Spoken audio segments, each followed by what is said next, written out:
오늘 또 그대의 최고의 날입니다. 임은미 선교사 묵상입니다. 2022년 2월 16일 수요일 최고의 날. 사람들은 나 만나는 것을 기뻐하는가? 예레미야 41장.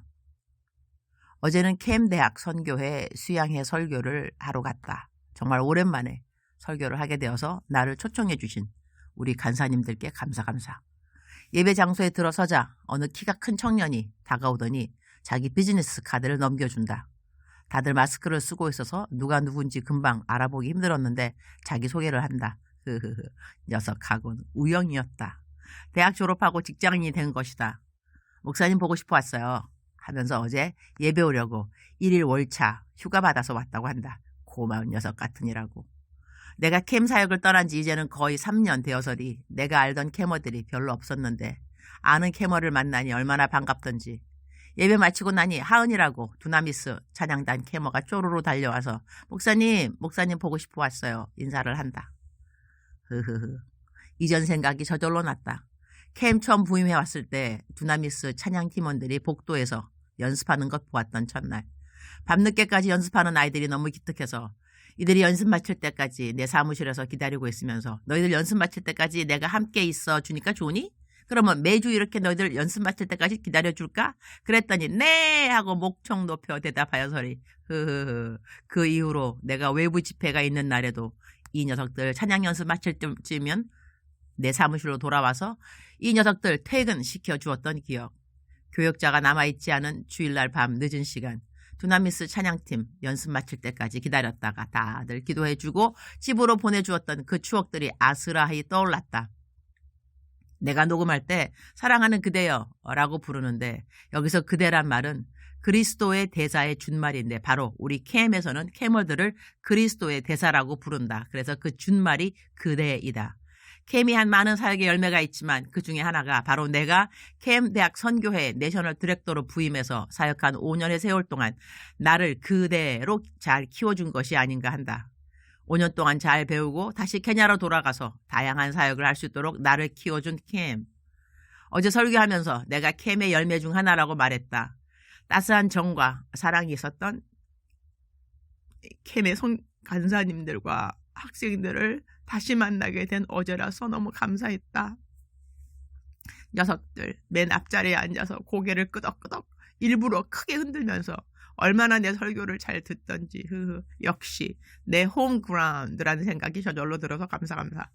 어제는 케냐에서 한동대학원에 석사학 공부를 하러 4명의 장학생들이 한국에 도착했다. 자가격리를 신촌 쪽에 있는 게스트하우스에 하도록 했는데 학생들을 마중 나간 김성화 전도사님을 보고에 의하면 이 추운 날 가을 옷들을 껴입고 왔다고 한다. 내가 분명히 한국 춥다고 두꺼운 옷 입고 오라고 했는데 이번 주가 춥다고 하는데 PCR 시험 보러 보건소 다녀오는 그 시간의 추위 정도는 좀 견딜 수 있지 않을까 싶기도 하고 아침에 다음 주 포항 날씨를 보니 그래도 많이 풀릴 것 같아 좀 다행이다 싶기도 하고 여튼 이제 이 4명의 케냐 장학생들이 공부를 잘하고 학위 받고 케냐로 돌아가서 케냐 나라를 위하여 최선을 다하는 멋진 그리스도인 리더들이 되어주기를. 예레미야 41장 13절. 이스마엘과 함께 있던 모든 백성이 가레야의 아들 요하난과 그와 함께 있던 모든 군 지휘관을 보고 기뻐한지라. 예레미야 41장의 배경에 대한 설명이 좀 필요할 것 같아서리 성경 말씀을 그대로 좀 쉬운 버전으로 옮겨본다. 예레미야 41장 1절. 그해 7째 달이 되었을 때에 엘리사마의 손자이며 느다니아의 아들로서 왕족이며 왕의 대신이기도 한 이스마엘이 부하 10사람과 함께 아히감의 아들 그달리아를 만나러 미스바로 왔다. 그리하여 그들은 미스바에서 그달리아와 함께 식사를 하였는데 2절. 느다니아의 아들 이스마엘이 자기가 데리고 온 부하 10명과 함께 일어나서 사반의 손자이며 아히감의 아들인 그달리아를 칼로 쳐 죽였다. 이스마엘은 바벨로니아 왕이 그 땅에 총독으로 세운 그를 이렇게 죽였다. 3절. 이스마엘은 또 그달리아와 함께 식탁에 있는 모든 유다 사람들과 그곳에 와 있는 바벨로니아 군인들도 죽였다. 4절. 그달리아가 살해된 다음 날 아직 아무도 그것을 알지 못할 때 5절. 수염을 깎고 몸에 상처를 낸 사람들 80명이 세겜과 실로와 사마리아로부터 곡식 제물과 향료를 들고 와서 주의 성전에 바치려고 하였다. 그런데 느다니아의 아들 이스마엘이 그들을 맞으려고 미스바에서 나와서 계속 울면서 걸어가다가 마침내 그들을 만나자 이렇게 말하였다. 아히감의 아들 그달리아에게로 갑시다. 그리하여 그들이 미스바 성 안으로 들어오니 느다니아의 아들 이스마엘이 자기와 같이 있는 부하들과 함께 그들을 살해하여 물 웅덩이 속에 던져 넣었다. 그런데 그들 가운데 10사람이 이스마엘에게 애걸하였다. 우리가 밀과 보리와 기름과 꿀을 밭에 숨겨두었으니 제발 살려주십시오. 그래서 이스마엘이 그들을 일행과 함께 죽이지 않고 살려주었다. 이스마엘이 사람들을 쳐 죽이고 그 시체를 모두 던져 넣은 물 웅덩이는 아사왕이 이스라엘 왕 바하사를 저지하려고 파놓은 물 웅덩이였는데 느다니아의 아들 이스마엘이 그곳을 송장으로 가득 채웠다. 그런 뒤에 이스마엘은 미스바에 남아있는 모든 백성과 공주들을 포로로 사로잡았다. 그들은 모두 근위대장 느부사라단이 아히감의 아들 그달리아에게 맡겨놓은 미스바에 남아있는 백성이다. 그런데 느다니아의 아들 이스마엘은 그들을 포로로 사로잡아서 암몬 사람에게로 넘어가려고 하였다. 가레아의 아들 요하난과 그와 함께 있는 모든 군대 장관은 느다니아의 아들 이스마엘이 저지른 범죄 소식을 모두 전하여 듣고 부하들을 다 거느리고 느다니아의 아들 이스마엘을 치러 뒤쫓아갔다. 그들은 기브온에 있는 큰 못 근처에서 그를 만났다. 이스마엘에게 끌려가던 사람들이 모두 가레아의 아들 요하난과 그와 함께한 모든 군 지휘관들을 보고서 기뻐하였다. 그리고 미스바에서부터 이스마엘에게 포로로 끌려가던 사람들이 모두 뒤돌아서 가레아의 아들 요하난에게로 넘어갔다. 왜 그를 짧게 설명하자면 이렇다. 바벨론 사람들이 예루살렘을 다 점령한 이후에 바벨론으로 포로들을 데리고 가고 예루살렘에 남겨놓은 유다 사람들의 리더로 남겨놓은 그달라야를 왕족인 이스마엘이 죽였다는 것이다. 그리고 그달라야를 따르던 사람들을 포로로 잡아서 암몬 사람에게 넘어가려고 하는데 이러한 이야기를 듣고 요하난과 그와 함께한 모든 군대 장관들이 이스마엘을 치러 오게 되고 이렇게 자기들을 구하러 온 요하난을 본 백성들이 너무 기뻐했다는 것이고 그리고 그들이 다 돌이켜서 요하난을 따라 나섰다는 이야기다. 상상해보면 정말 이거 연속극의 한 드라마틱한 장면이 아닐 수 없다. 그렇지 않은감요? 백성들이 자기들을 구하러 온 요하난을 보았을 때 얼마나 기뻤을까? 상황은 완전히 반전이 된 것이다. 전쟁할 때 내가 있는 편이 막 지고 있는데 어디서인가 연합군이 와서 약한 자신의 군대를 도와주는 그러한 상황이라고도 하겠다. 성경을 읽을 때 성경에 적혀있는 배경의 맥락을 보면서 삶에 적용을 하게 되는데 사람마다 자신의 처지가 다르니 같은 성경을 읽어도 삶의 적용은 좀 다르다고 생각한다. 나는 어제 한동대학원에서 공부한 4명의 학생들을 한국 땅에 발을 들여놓게 해서인지 이 학생들이 생각난다. 처음 인천공항에 도착하면서부터 뭐 하라 수속이 분명히 복잡했을 것이다. 특히 요즘은 코로나 때이니 말이다. 공항에 마중 나온 김성화 전도사님을 만났을 때 얼마나 반가웠을까. 안도의 숨을 쉬게 되었을 것이다. 게스트하우스도 불편한 것이 없을 리가 있겠는가.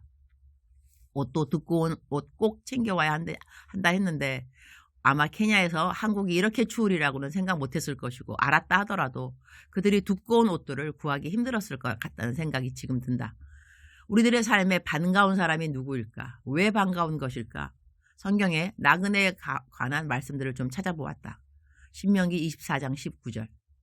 내가 밭에서 곡식을 벨 때에 그 한 뭇을 밭에 잊어버렸거든 다시 가서 가져오지 말고 나그네와 고아와 과부를 위하여 남겨두라. 그리하면 내 하나님 여호와께서 내 손으로 하는 모든 일에 복을 내리시리라. 주님 오늘 또 최고의 날입니다.